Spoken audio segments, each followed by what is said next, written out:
everyone that is on the streets came from somewhere. They either had a house, they had a home, they have kids, but they just dropped off of the ladders, and it doesn't take a lot to get them back up.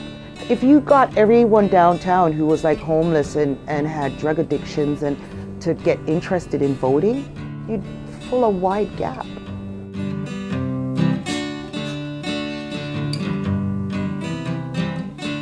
You know how much money they invest in the war on drugs? Billions of dollars on the war on drugs.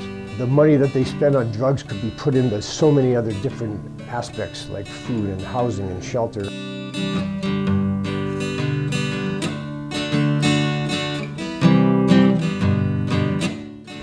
Right now we're arguing for a harm reduction, 24-hour harm reduction drop-in at night.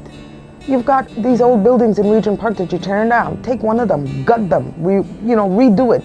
Create a harm reduction drop-in center, all right? But no, they're tearing it down and they're putting up expensive condos.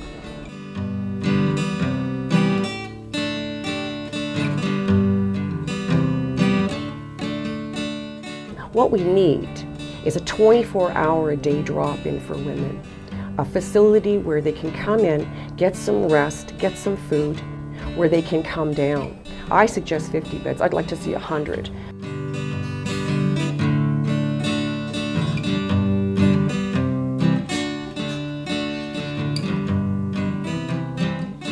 Nothing has come easily. Nothing has sort of sprung out of nothing and come for free. There's always been some type of community response or community mobilization, or people pushing and having to kind of fight for their needs. But we are in a position where I think we have to fight and defend them. And I think it's really important that when we have received that help, that we don't just kind of take it, get back on our feet, so to speak, and then kind of move on and kind of forget that. There's a city election coming up on October 27th, 2014. Do you plan on voting?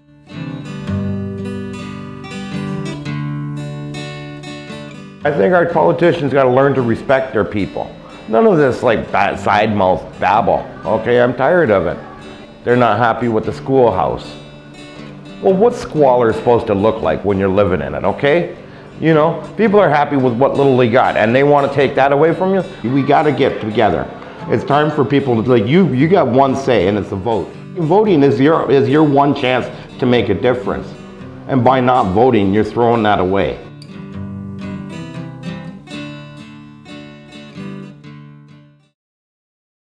Here are a couple of ways that will make it easier for you to vote when you get to the polling station. We started about 14 years ago as a group of agencies coming together to help people who are homeless or underhoused access their identification. We have 6 members of our team and we go to 29 different locations, mostly weekly but some bi-weekly. We go into drop-ins, we go into shelters, transition houses, social services offices, housing agencies, and we help people to recover their IDs so they can get housing and employment, etc. When they walk in, we ask them what they need, and we basically pull out the applications and we get to work. We're not there to quiz them or anything. We try to make it simple, right? We know what's important in this form and what isn't, so we can tell them, you absolutely need this but not this. Ontario, for example, all they need is their information about their parentage and possibly their brothers and sisters, and a name of a guarantor. That's a professional who knows them for 2 years. We take their applications, and what we do is we do up a receipt so they can immediately use that to get housing, and especially to get social services, because people often have the requirement for social services is that they need some proof that they've applied for their ID. So we provide them with that so they can get a check or ongoing immediately. And then we try to keep in touch with them as best we can to get them the ID as it comes in. So one way or the other, let's say a person who is without funds can come to us and get their ID free. If you're homeless and you're staying in a shelter, a soup kitchen, or out in the streets, if any drop-in sees you and knows you, they can sign this letter right here. And it's a letter of attestation. At the top, they print your name. Below here, they have a residence of the drop-in or the hostel that you're staying in. and then the signature of a supervisor or frontline worker of that drop-in or hostel. And then that's good enough. It's dated and you're ready to go. The shelter or drop-in center you normally go to will tell you the location of the closest voting place. You can vote before Election Day at various advanced polling stations throughout the city. The advanced vote is spread over 8 days and includes options for every day of the week. At the polling station, they will review your ID or letter of attestation. You will be given a ballot and shown to a ballot booth. On the ballot will be candidates for mayor, councillor, and school board trustee. You can bring a list of candidates you want to vote for, and you can bring a friend if you need help.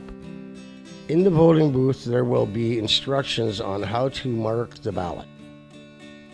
You only vote once, but if you make a mistake or change your mind, give your ballot back to an election official and you will be given a new one. If I elect an elected official and on these promises, I'm going to try to hold them to them. Yeah. That's what I want to see. I'm not holding anything to anybody because who am I? I'm no. Well, that's just it, and that's the problem with homeless people. Who are we? We can just shuffle off and go away and die. There's one way about this thing I think about right now. It just popped in my head. Instead of going to these people and making them accountable, screw these people and run yourself. There are people that look up to you. It's exactly what you said. You're not sure, but I see it. Well, you know what? Just by my visits here. Yeah. So there's always room for running. 1,600 beds, Campbell Connell's right. Could you imagine if you got 75% of those votes? You could actually win the election right there. There you go, Tommy. You could, because Are you going to make your announcement now? Hey, for mayor. I'd love to do that. Tell him you're only a weed smoker. I only smoke weed, I don't do the hard stuff. Now that you voted, you got to keep your councillors accountable. Today we're here for homeless shelters because they're overcrowded, very dangerous.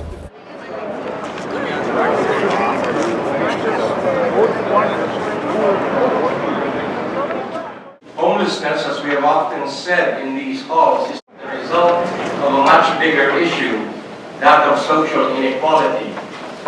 And for many of the homeless, the shelter system is the last hope, standing between life and death. And the message that we carry today, and we carry it in our bodies, is no more homeless deaths.